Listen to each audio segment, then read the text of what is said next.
The next topic is factors affecting the location of industries. किसी भी industry की location के लिए जब हम कोई भी इंडस्ट्री खोलना चाहते हैं तो उसके लिए कौन कौन से ऐसे फैक्टर्स हैं जिन पर ध्यान देना चाहिए, कहाँ पर इंडस्ट्री खोलनी चाहिए। Modern industry require the availability of raw material. जो आज जो इंडस्ट्रीज़ खोली जाती हैं उसके लिए क्या चीज़ों की ज़रूरत होती है, रॉ मटेरियल्स की, capital, power, labour, market and transport. Raw material मतलब जो भी प्रोडक्ट बन रहा है उसको बनाने के लिए क्या कौन सी कच्ची चीज़ें चाहिए, कौन सा कच्चा माल चाहिए, वो रॉ मटेरियल हो गए। कैपिटल, कितनी पूंजी उस पर लगनी है। पावर, बिजली की ज़रूरत होती है। लेबर यानी कि जो काम करने वाले लोग हैं उनकी ज़रूरत होगी। और मार्केट, कहाँ पर वो चीज़ बेची जाएगी और कैसे वहाँ तक पहुँचेगी, ट्रांसपोर्ट की जाएगी। इन सब चीज़ों की ज़रूरत जो है वो मॉडर्न इंडस्ट्रीज़ में होती है। Most of these factors are available in cities and town. अब जितनी भी चीज़ों की हमने बात की इसमें से मोस्टली चीज़ें जो है वो शहरों में मिलती हैं, ठीक है, शहरों में मिलती हैं। And industries tend to concentrate around this area. और मोस्टली जो इंडस्ट्रियलिस्ट होते हैं वो इन एरियाज़ में ही कॉन्सेंट्रेट करने की कोशिश करते हैं कि शहरों में इंडस्ट्रीज़ खोली जाएं।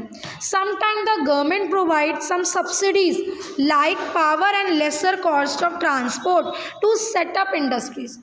कई बार क्या होता है कि सरकार जो है वो इंडस्ट्रीज़ को सब्सिडीज़ देती है कि आपको कम कीमत पर बिजली दे दी जाएगी, आपको कम कीमत पर ट्रांसपोर्ट प्रोवाइड किया जाएगा। आपको बस इंडस्ट्री कहाँ खड़ी करनी है, रूरल एरियाज़ यानी कि गाँव में या फिर जो पिछड़े इलाके हैं वहाँ पर अपनी इंडस्ट्रीज़ आप खड़ी कर दीजिए। आपको इसके बदले में सरकार क्या देगी, कम कीमत पर बिजली प्रोवाइड करेगी और ट्रांसपोर्ट भी कम कीमत पर आपको दिया जाएगा।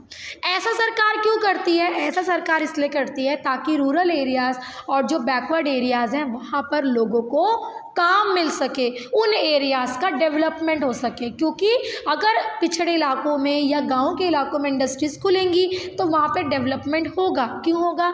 इंडस्ट्री खुलेगी, लोग वहाँ काम करने आएंगे, उन काम करने वाले लोगों के लिए घर बनाए जाएंगे, स्कूल खुलेंगे, हॉस्पिटल खुलेंगे, धीरे धीरे उस इलाके का डेवलपमेंट होने लगेगा, है ना। इसीलिए सरकारें कोशिश करती है, कई बार जो है कई इंडस्ट्रीज़ को ऐसे इलाकों में खोलने के लिए कहती है।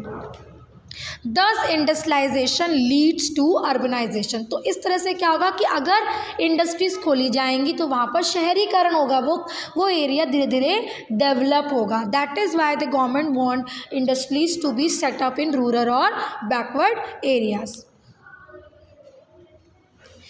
In an industrial system there are three things involved, namely किसी भी इंडस्ट्रियल सिस्टम में तीन चीज़ें इन्वॉल्व होती हैं।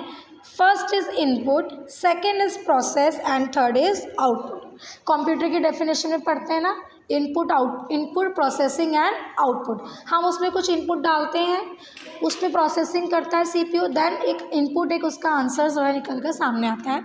कुछ ऐसा ही है।